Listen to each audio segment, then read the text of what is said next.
Good morning. Good morning. Thanks for jumping in. Good morning, everybody.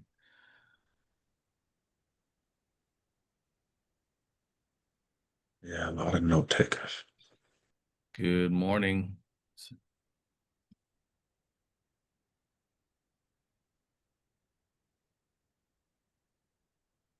Please let us know where you're joining in from. If you're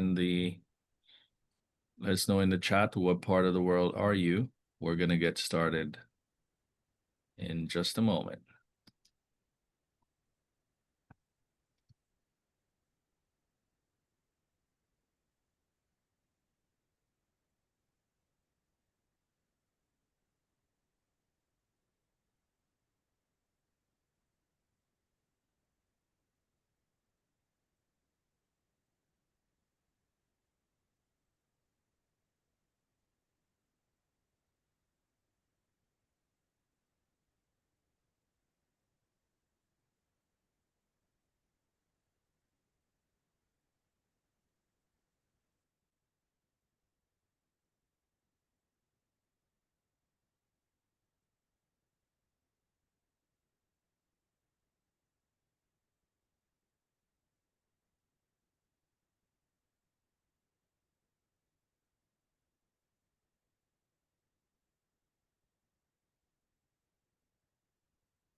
All right. Good morning, everybody. Thanks for jumping in. Welcome to the Power Hour. Today is October 22nd. It's 8:33 a.m. In the morning out here in Atlanta. We are live. The Power Hour is a production, if you may, of the Global Opportunities Committee. My name is Ricardo Beris. I'm the chairman for the Global Opportunities Committee of the Atlanta Black Chambers. And we are here today with a special guest. Before we do anything, we just want to do some housekeeping. If you know someone that should be here, tap them on their shoulder, let them know we are getting started. We'll be here for the next hour. While the hour shall pass, the power continues, as we always say. This is a recorded session, so it will be available on YouTube if you are interested in following up with that. Please also follow us on social media. We are on LinkedIn, we are on Instagram and Facebook as Global Opportunities Committee. You just need to search that. But please also show the Atlanta Black Chambers some love by following them as well. The Atlanta Black Chambers looking to get to 1,000 or so members on subscribers on YouTube. So do us a favor, if you haven't subscribed to their YouTube channel yet, please go ahead and do so. There are a couple announcements that we have that we'll be sharing over the next few minutes, and we have a poll coming up at the top of the hour that we'd love to get your feedback on. But today I have Don Williams, who is my guest today. We had a great time hearing some feedback from Don this week, but also he was at the conference, and he actually shared some insights, and we will be spotlighting one of our member today. I Keurig will be in the building today, sharing with us a little bit more about what it is that they are doing. So we're gonna get started, and maybe we'll just get started. Welcome, Don. Thanks for jumping in. I appreciate your time on this. Good morning. Good morning. It's always a great opportunity to speak with you and have a discussion about the Go Global Opportunity Conference and Committee. I think you guys did an outstanding job for the conference. Took place a couple of weeks ago in Atlanta. Yeah, no, thank you. And thanks for showing up and being a part of the experience. We will probably get started. I know folks who may not have attended the conference would want to know who you are and what it is that you do. So we'll probably start there and give us a little bit of intro about yourself. Sure, absolutely. Well, I'm actually chairman of Princeton Holdings Global, which is actually umbrella company for two major companies that I'm CEO of. This Princeton Healthcare, which actually gets involved in the development of healthcare initiatives globally. And we actually worked in 40 countries, 5 continents, and doing work in healthcare projects. Our secondary company is Princeton Technologies International, and we get involved in the development of infrastructure projects and international initiatives that covers everything outside of healthcare. So we're very active in both companies in terms of developing international business. Our focus is creating good opportunities and solving problems in a number of different markets. And 90% of our business is international. Wow, that's fantastic. It's always good to talk to someone who does the majority of their business international. How did you get started in this, Don? I mean, how did you get to do this international business? And has it always been 90% of the business being overseas? Very good question. Actually, I was fortunate enough to, early in my career, have the opportunity to work for an international firm before I created the Princeton group. And so I was fortunate enough to get the experience of doing projects in Latin America and in Europe. And so I was able to get, understood the cultures and was able to take what I learned from those experiences and transfer that into my own company. So having a foundation in doing international business is almost a must. You really need to have some experience so that you can hit the ground running when you're developing your own initiatives. Yeah, no, that's interesting. And so did you always like know that you wanted to do this internationally, in your career? Yeah, in fact, growing up in New York City, of course, I was exposed to very diverse groups. So that was part of my upbringing. And so I always felt that I could work with people anywhere in the world. So just growing up in New York City was important. And, realizing that they're good people all over the world. So, being able to work with them is an opportunity to show what you can do, but you will find that most people will embrace you if you have the capability and capacity to help them with some of the challenges. Yeah, no, that's interesting. So you run of the Princeton the group that consists of the technology, the healthcare. How what size are we talking about, and how big are you? Like, what's the penetration you have globally, etc. Can you give us a little idea as to the capabilities and that you've got right now in Princeton? Well, because we're a private company, we don't disclose too much. That keeps the Yes. competition at bay. But like it's easy to say that we've been fortunate, blessed to be able to have very very good projects, both sizable projects, both in the healthcare arena and infrastructure area. And so the projects are fairly sizable. Because as you can know, if you're developing a hospital, that hospital is going to be easy 50 to 100 million, $200 million in terms of the size of the project. If we're doing infrastructure projects, they're fairly sizable.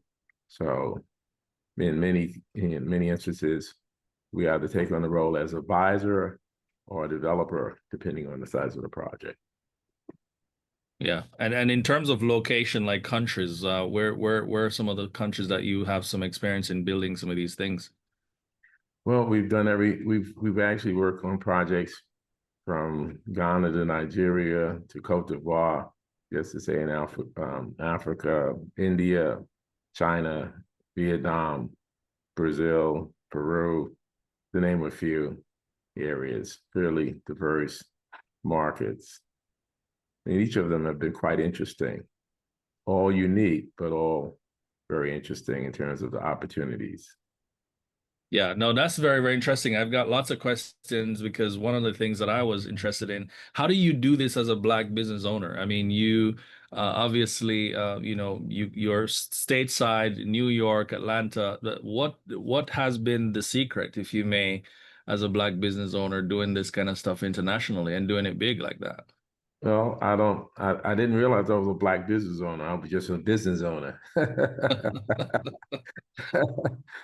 It's funny to hear folks speak about Black business owners, but when you go into other markets, they look at you as an American first. So you're an American business owner. Mm-hmm. And so that really opens up a lot of opportunities for you. But you have to bring the goods, the ability to be able to get things done. So what I find in many markets is that they're very receptive to African Americans. They most of them have some idea of the experiences that we've had, some of the challenges that we've had, and so typically they're very open to doing business with African Americans. And so you just got to go in there, be confident, and talk about what you can get done. Be very, very straightforward in terms of going towards developing that opportunity and building that opportunity. And most importantly, finding good people and people who are serious. Yeah. So this was more of about you have an advantage, or you had an advantage as an American business owner, right? As opposed to, say, a Black business owner, because people saw you more. What sort of weight and what kind of admiration is out there internationally for the American business owner versus another business owner from somewhere else, you think?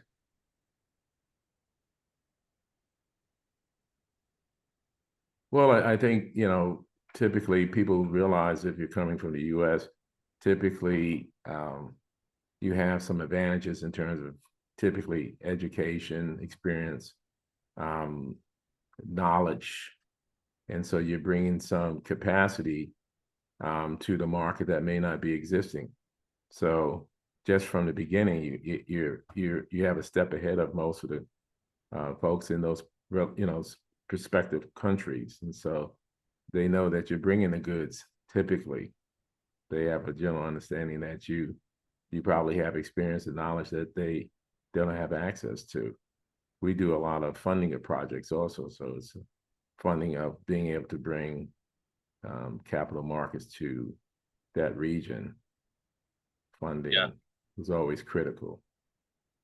That's very, very interesting. So I want to go back to the conference. I know it happened about 3 or so weeks ago.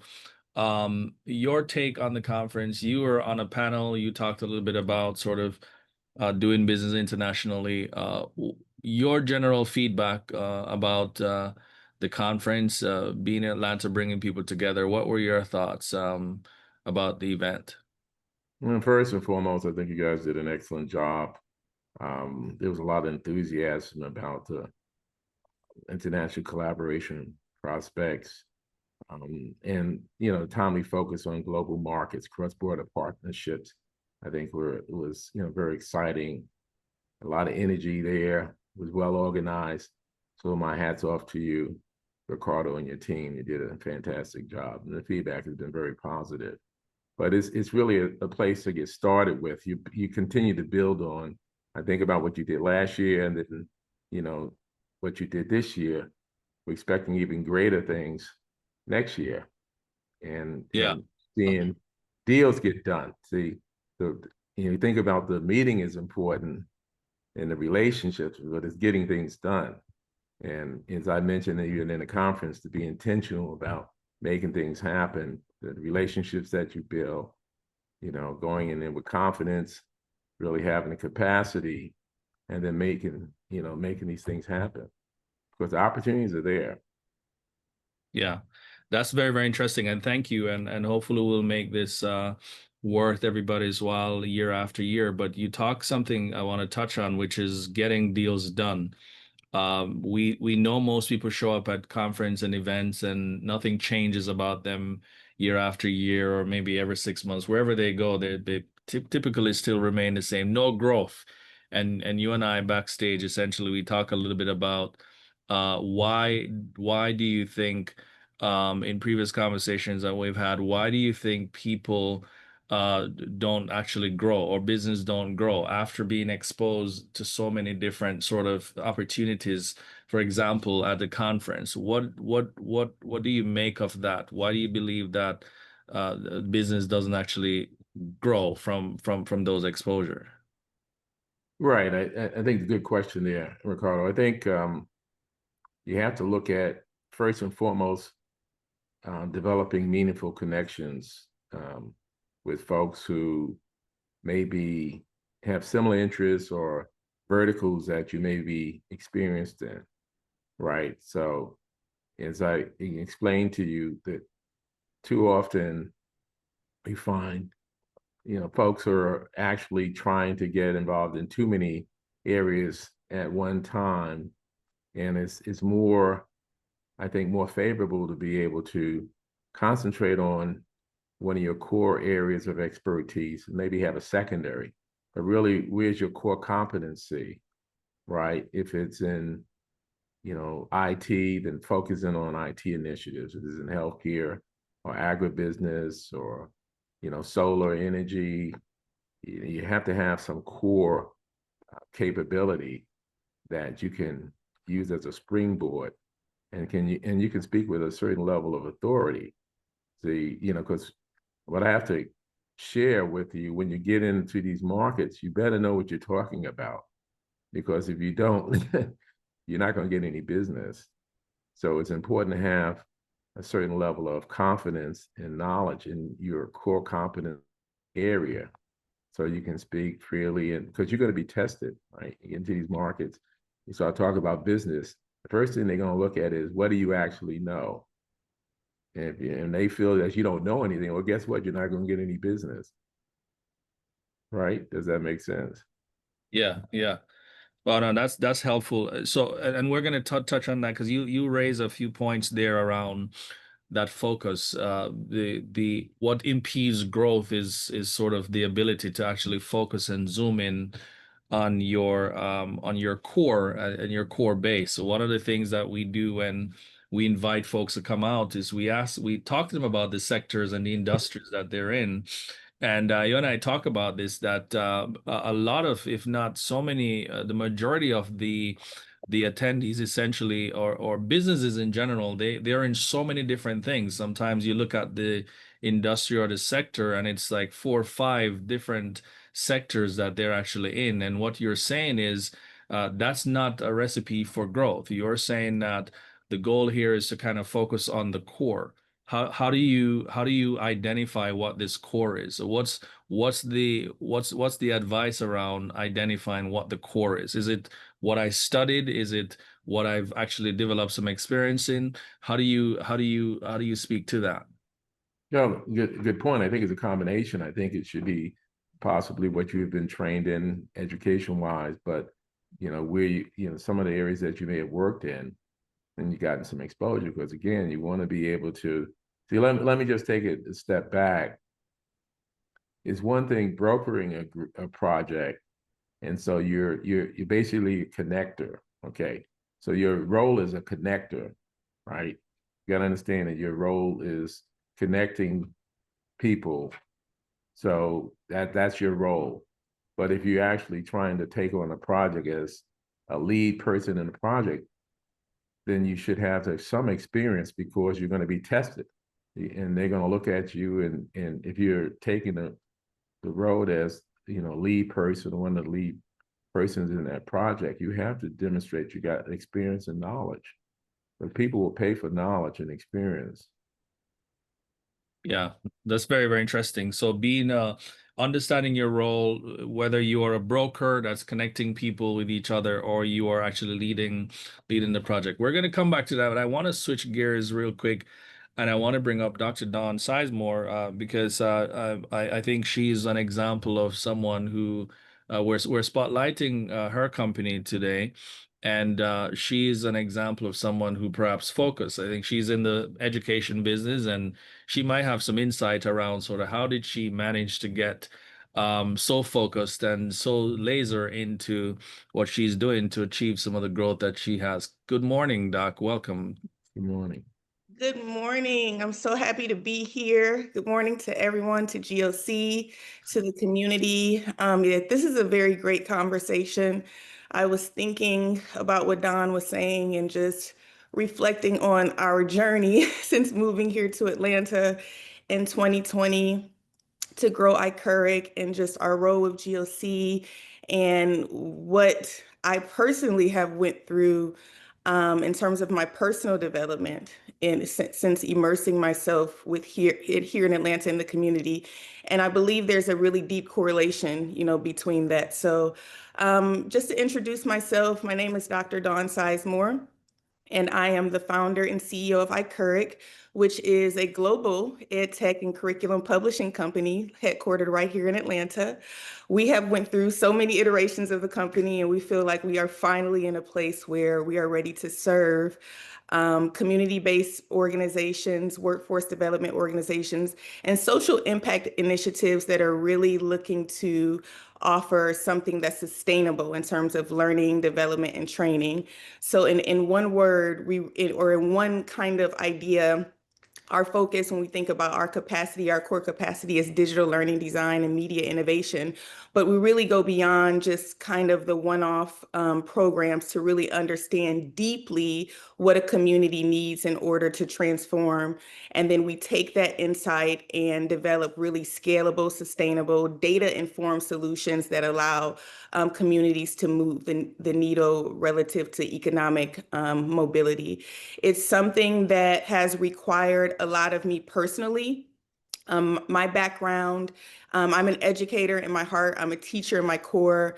Next year will be 20 years in education across all different sectors. I was a career and technical education teacher, school principal. I thought I was going to be a superintendent. The last role I had was the director of an innovative learning center back home in Ohio. And I just got tired of feeling like I couldn't really solve problems and working with what I would describe as with my hands tied. And this is when I decided to step out on faith and start iCurric, which is at that time was Practical Education Solutions. And we've really been able to Don's point, really niche down during COVID.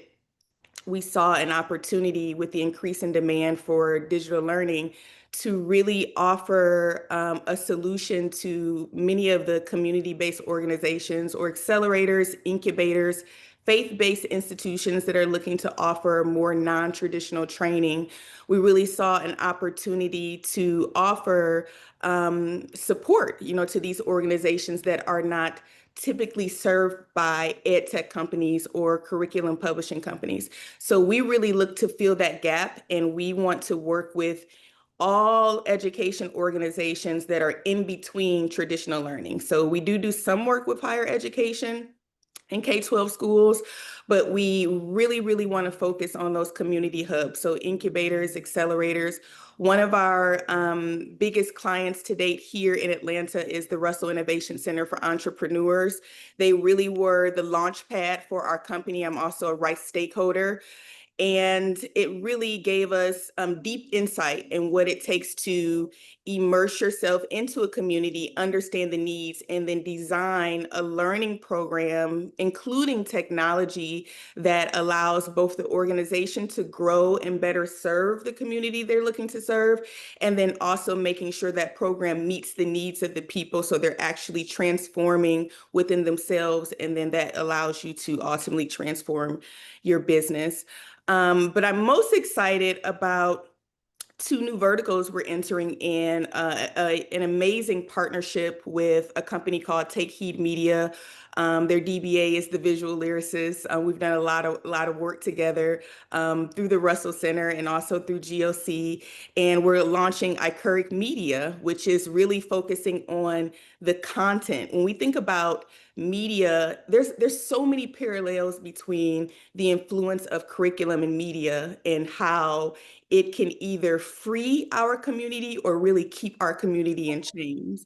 And this iCurric Media piece, the visual lyricist is just a phenomenal talent in terms of storytelling and really amplifying the messaging we need to trigger that mindset that needs to happen in order for businesses to grow and people to really want to pursue new opportunities, particularly in the face of AI. What does it take to really get someone to like wake up and say, you know what, today is going to be different. Today, I'm going to do something different. I'm going to do something just a little bit different. And we believe you can trigger those types of like insights and change through curriculum. And we know that happens through media. So we're really excited about the launch of iCurve Media and really supporting organizations to produce that type of content that's transformative. And then lastly, we have a set of tools, because the whole thing is the curriculum is, you have to have the plan, the curriculum in place, but you can't do much in terms of, impact and reach and accessibility without the technology. So we're really looking to also develop a set of tools that just make that accessibility easier for anyone that's looking to grow their business or upscale or just improve their opportunity for economic mobility. So we're launching a set of tools. The first tool is called Pitch Score. It's an investment readiness tool. It is designed for incubators and accelerators. And pretty much what it does is helps founders that are looking to get funding for their business really understand their business model and the numbers behind their pitch. I've seen so many times where, founders will have amazing ideas, amazing presence, but when it comes down to the numbers and really understanding how you make money, they struggle. And we're really excited about this pitch score tool because it's AI informed, and it basically allows a founder to upload their pitch deck or any information that they have readily available about their business, and it gives them a score. It gives them a score that lets them know how ready they are to access capital, and then also provides insights to where they can improve and strengthen their pitch in order to prepare for speaking to potential investors or again accessing capital. So really, really excited about that. We've been so busy, and I'm just super, super like thankful and so proud of GOC. So one last thing, so I know I'm probably going on, but when I moved here in 2020, I found two organizations through a Google search. When I got here, I was like, okay, I was Googling, looking for organizations, two organizations. It was the Russell Innovation Center for Entrepreneurs and the Atlanta Black Chambers. And I joined both organizations in 2022. And the first committee, GOC was brand new. I was on one of the Tuesday talks, and Melvin had announced that GOC was coming. It was like, oh, we have a new committee. And I was like, oh, that sounds cool. Like, I want to do global business. And I'll never forget, like, showing up to the committee and meeting Ricardo and meeting Jennifer and just the original team. The team has expanded now. And not even knowing in that moment what I was getting myself into and what it meant. I just was there to learn and serve and be a part. And just to see the growth that we've had over the years, it's been a lot of trials and tribulations for sure. And Ricardo is like, he doesn't play. He keeps going. I'm so thankful for him.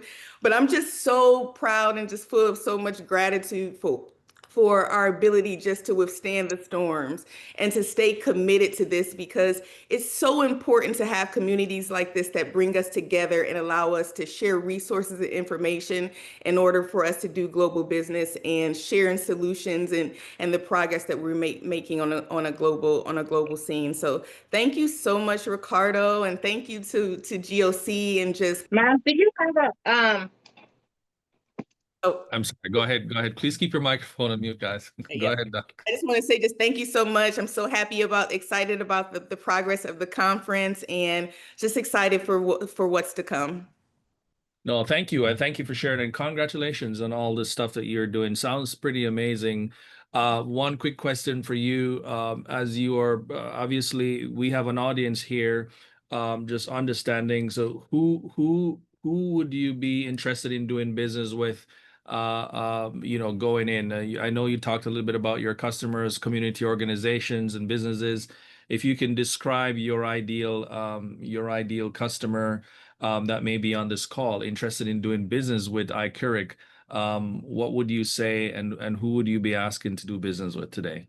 Yes, so our ideal customer is an organization that is really looking to help people transform through learning. So if you're looking to offer any type of program, certificate, training, we're your trusted partner. We consider ourselves as a trusted partner. I think one of the things that sometimes gets confusing, because we're not subject matter experts, and I'm an instructional designer by trade. And when I first started learning instructional design, they would always tell us the worst person to design the program is the subject matter expert, because you don't see it the way other people see it because you've been doing it all the time. So what iCurric does is bring that extra lens to make sure you're going to go from A to B the way you want to, and you get the transformation that you're looking to have through the program.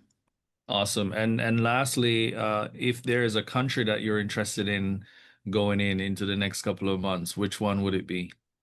So we have a bit of a team in Nigeria. So Nice. Congrats.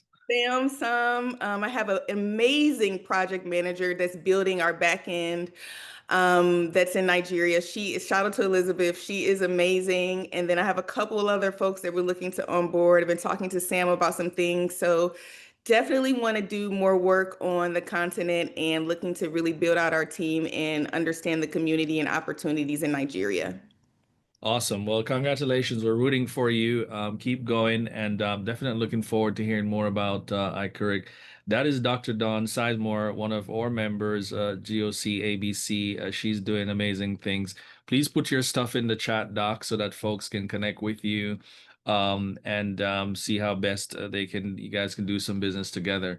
So we have a poll, and we're going to put the poll out because Don and I are going to resume our conversation, but would love to hear your thoughts around how are you looking at things from a global perspective. So I'm going to drop that poll in, and please just give us your perspective while we're doing that. Don, we're coming back to you so we can continue our discussion.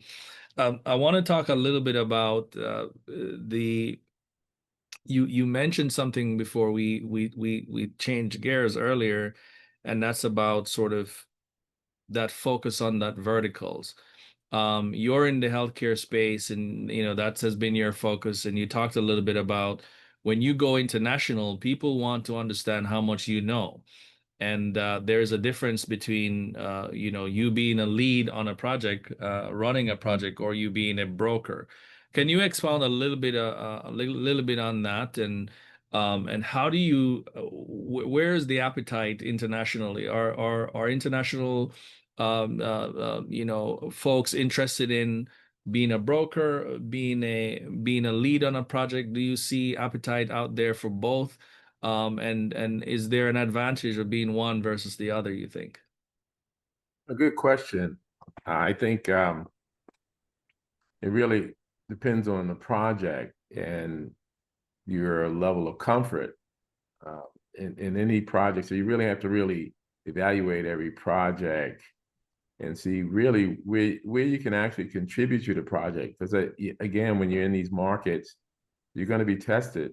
And so my position is don't take on more than you can chew, number one. If you go into the project and you want to, be a primary developer or person involved in handling a lion's share of the project, make sure you either have the expertise or the team that can support you. You may not be able to do everything yourself, but for example, we have architects on our team, but we're not an architectural design company, but we have architects that work with us. So they're strategic partners. So you got to figure out how do I make this thing happen? How do I get this project done? Do I have the capacity in my organization, or do I need to spread the wealth a little bit and bring some players on the team that can complement what I'm doing? So again, depending on if you're taking on the project, you should have an understanding and vision on how to actually do the project. And then you can put all the pieces to the puzzle together. In other words, you got the IT people, the financing people, the development people, the architects, construction engineers, the management people, all the components to make it happen. So as a company, we can do a turnkey project, for example. Okay. And in the turnkey project, we can design, we can finance, we can design, we can finance, we can build, and we can manage the project. We can do each of the above or one of the above, depending on the project. So for example, if we're doing a project in India, we have funded the project, but we may be able to fund and manage it. So we look at, what makes best sense for us for a particular project, right? Now, if I'm looking to broker the project, you're going to get a fee for brokering, connecting people to pull the project together. And so in that particular case, you may be doing a piece of, getting a brokering fee for connecting the people who can pull the project forward versus actually developing the project. If that helps to clarify. Yeah. So there's opportunity to make money on both sides Absolutely. if you are unable to identify where maybe that core expertise is. You could probably be a connector, and you could potentially Right. bring people together for a fee to Right. then dive into the project. So Providing the people that you bring to the table can get the work done. providing, But yes, you gotta have the right people at the table. Yeah, that's very, very interesting.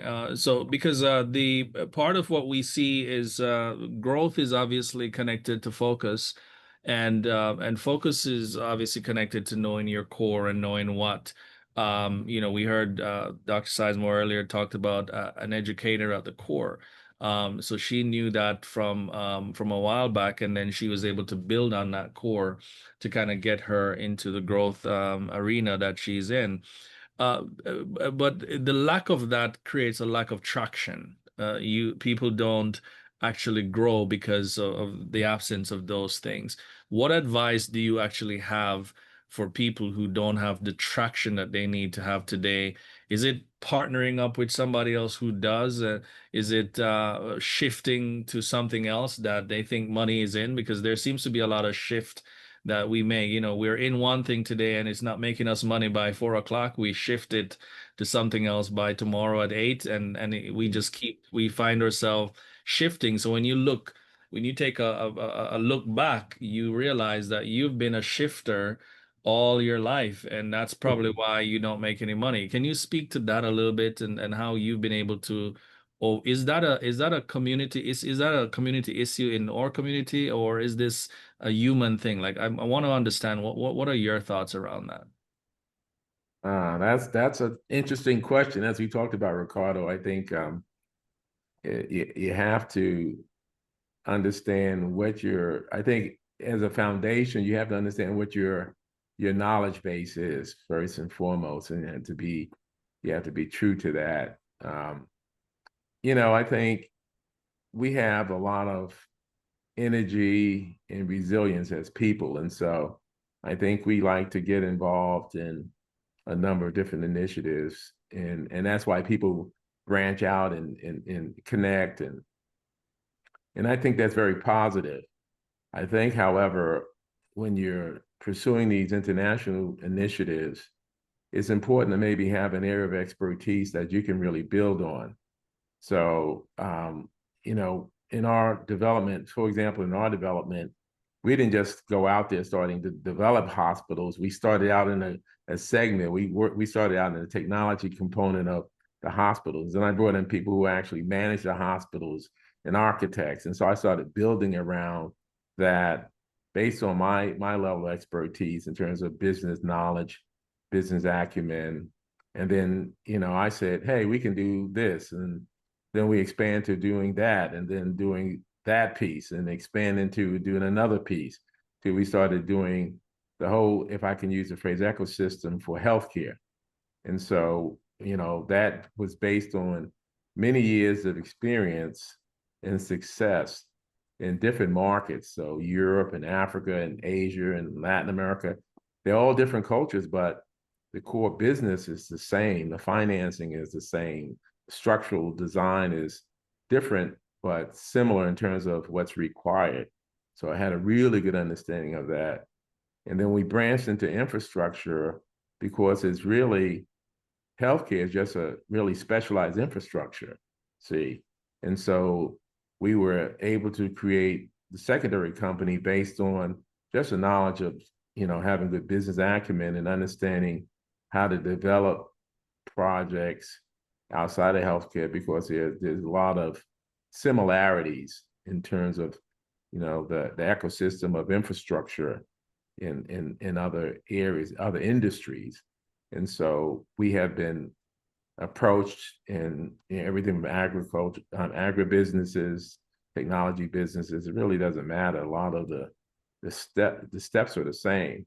So back to your original question, I think, as an individual, you have to know what I would say, your key capabilities are, and be honest. And then if you're a novice, I can use the phrase novice.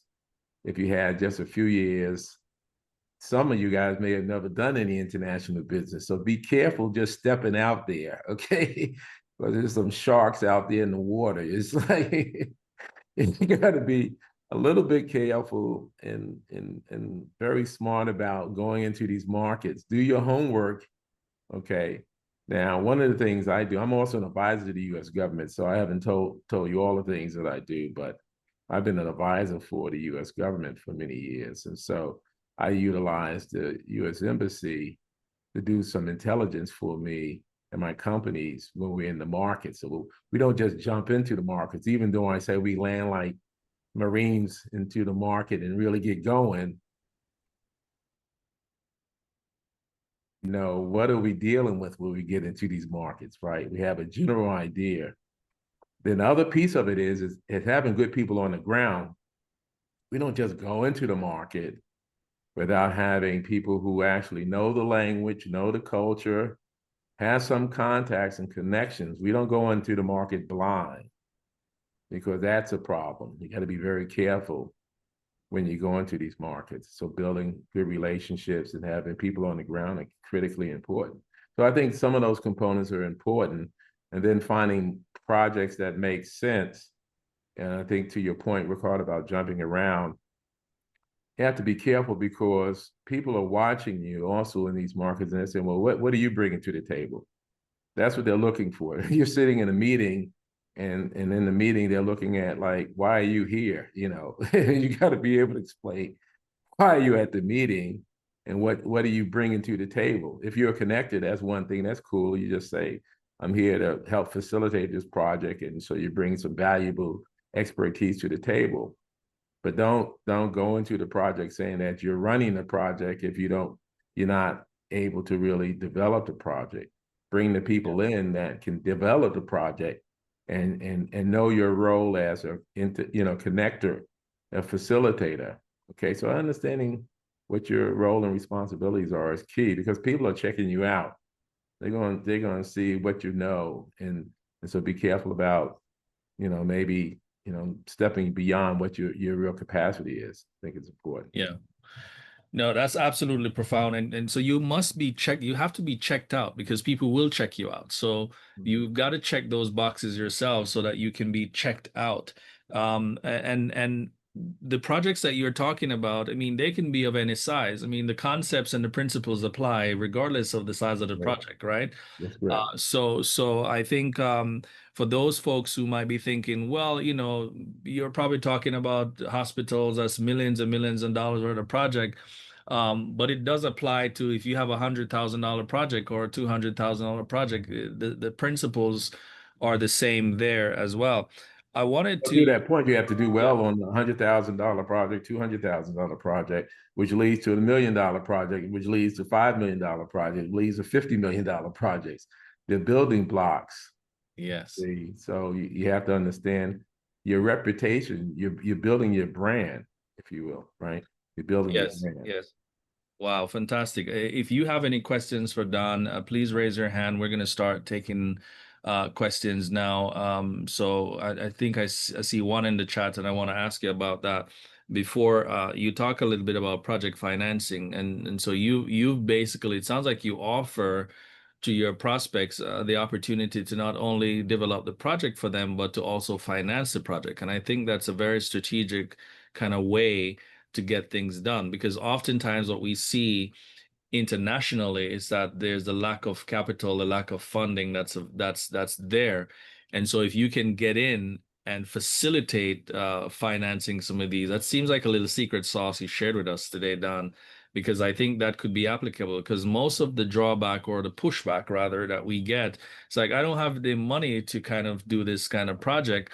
And on the project ownership side, they are lacking the capital. They've got this project they want to do, they lack the capital. So if you can come in and come in as a project, whether facilitator or lead, but also financing this in terms of organizing the financial opportunities around this. You may be striking gold. Is that what I'm hearing you saying? Yes. Absolutely, Ricardo. I mean, that's the secret sauce. We like to say when we actually fund the project, which we do in more than 50% of the cases, we fund the project, we run the show, we bring the parties in, we have a lot of say in terms of who's actually on the team.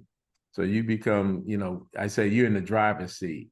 Mm-hmm. So that's the secret sauce. And so many of the projects that we get involved in, we call the shots. I mean, we have a collaboration with, say, the project owner, but we're an integral part in terms of, being able to say what we need to say and be in a position to direct a lot of the resources that can make that project happen.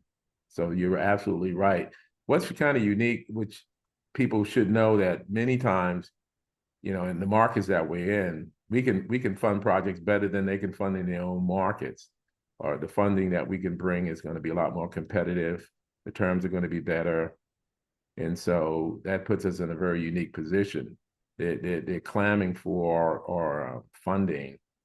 So then we say, okay, we'll fund the project, but then we'll develop the project. We'll do the whole thing. And it's quite interesting that they jump on the bandwagon and say, yeah, of course, we don't have the money. So you bring the money, you bring the team.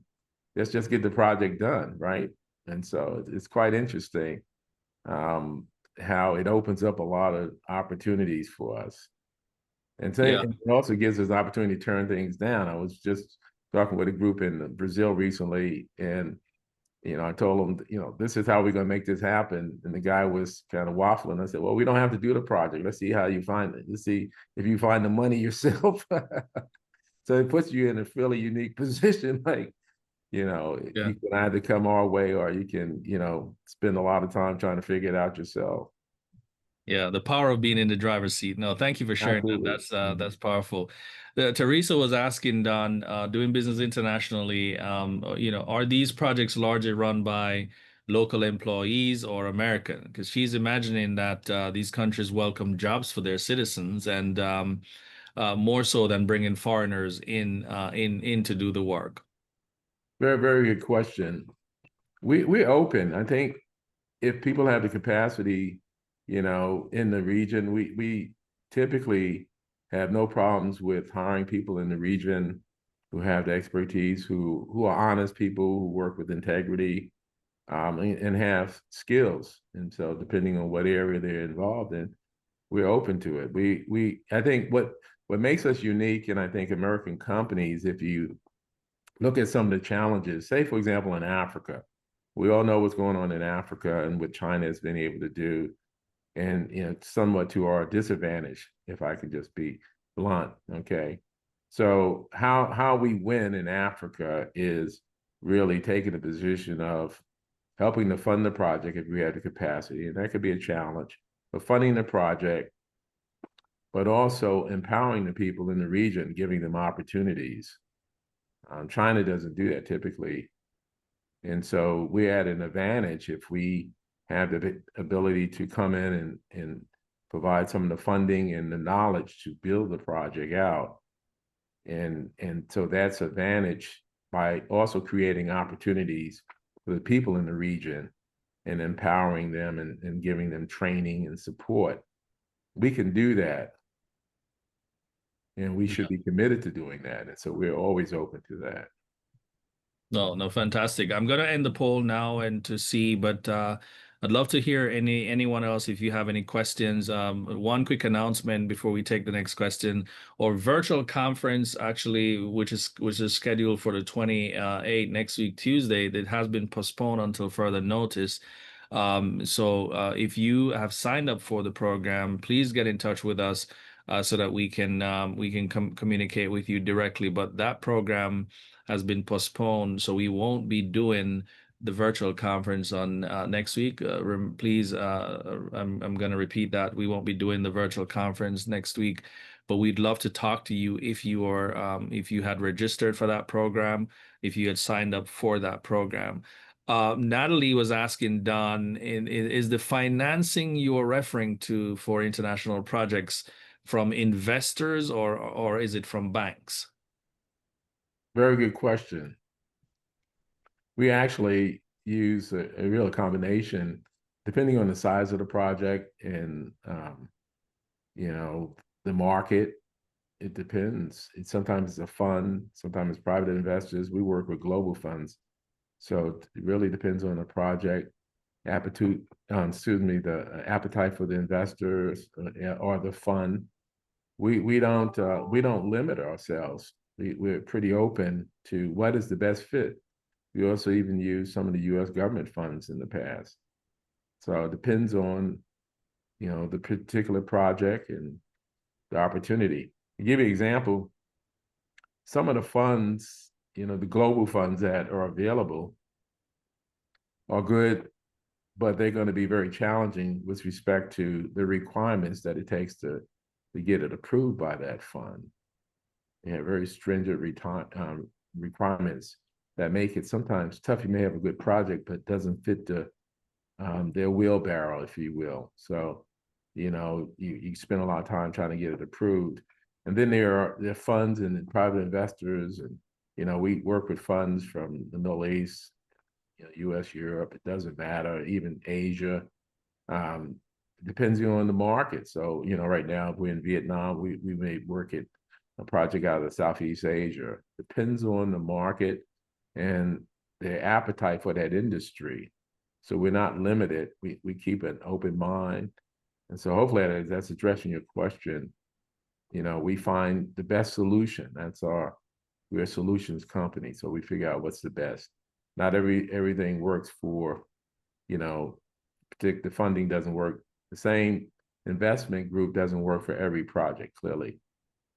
So we have to adapt to bringing other types of funding in.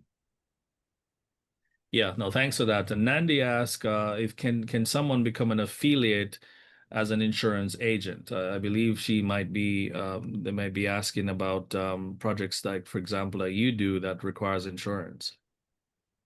Sure. I mean, I think there are opportunities for that. Sure. Many times, depending on the project owner, or if there's a need, we would have a need. A lot of times the projects may require bonds and things along that, like surety bonds. So it depends on your capacity to bring these types of, options to the table. But yeah, sure. In terms of insurance, if you have, connections for bringing international insurance to these projects, sure, it's always an opportunity. Yeah, no, awesome. And we'll provide information within our community for Don. Don is committed to really giving back his insights, his knowledge this way. As an experienced businessman who does 90% of his business, you heard him says at the top of the call, internationally. So he's a true resource for us, and we appreciate him. I'm going to end the poll now. So if you haven't had a chance to do it, I'm going to go ahead and end the poll now so that we can see. And Don, I think just some of the questions that we had for the audience, most of the folks on the call hasn't really done anything internationally. And so I think some of the feedback that you gave was really right for them in terms of how to actually get them thinking about some of the things that they need to prepare for. We also ask folks particular markets, and we see North America and Africa are key markets that people have been in, as well as Europe and the Caribbean. So these are some strong markets that folks have been in. South America as well. We did ask around, folks about the conference. We see a number of folks who are not a part of the chamber. We asked folks about their capacity to the capacity that they worked in internationally as well. Any reaction to this? Is this sort of what was predicted in terms of people's doing business internationally and kind of the markets that that you suspect that they would be in? Can you repeat the question? Any reaction to the poll results? I know the first question on if people have done work internationally, and most folks indicated no. Any reaction to that Okay, result? Were yeah. you expecting that? Yes, yes and no. I think what we talked about a little earlier is to be expected. So I think people see and hear about the opportunity, and so it's important to do your homework if you're looking for working in a particular country. Do your homework. Start doing some research on a country. Read country reports that may be provided by the U.S. Embassy. Kind of get a general understanding of what's happening in the country. Meet people in that particular country. Get connected, so you have some exposure and some knowledge of what's happening in that market.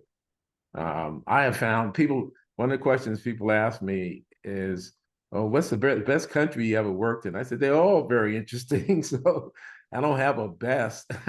I think they're all quite interesting, depending on what I'm doing. So just get as familiar as you can, read about the country, do some homework, meet some people there, visit, if you can, visit the country.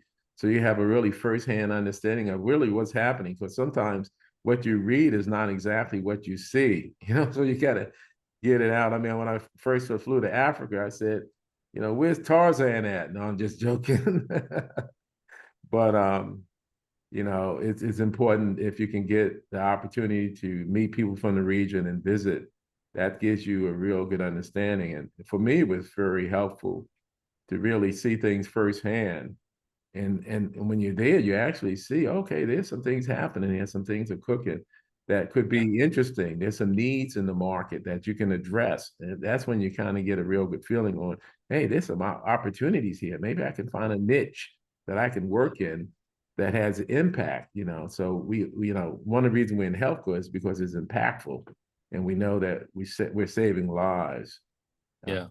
We're bringing technologies in and infrastructure work. They're actually improving the conditions in these respective markets. So that's so important. Thank you. That's very, very important. We're just about wrapping up, and I want to get your final advice to folks who are on the call, and what final advice you would tell yourself if you were starting this thing over, and what you'll tell folks today. Before you do that, just some other announcement. Like again, the virtual conference, we've decided to postpone it until further notice. So please get in touch with us at connect@goglobalconference.com. If you have signed up for that, we've got some stuff for you that you may be interested in. We are going to West Africa in March. We have an outbound delegation to West Africa in March, the beginning of March. We'll be going to Nigeria. We'll be going to Ghana, and we'll be going to Liberia. I think we're going to be also partnering with some other chambers, and I hear Togo is in the mix. So if you're interested in that, please also get in touch with us. We'll be facilitating an inbound delegation into Atlanta in February, and you'll hear us talk more about that. It's not a conference, but it's a 1-week delegation program that we've put together so that we can allow our international visitors to experience Black history. We have a Atlanta Black Expo that's actually coming up as well. And during the inbound experience, we'll allow folks to have that Atlanta Black Expo experience that's going to be happening at the World Congress Center.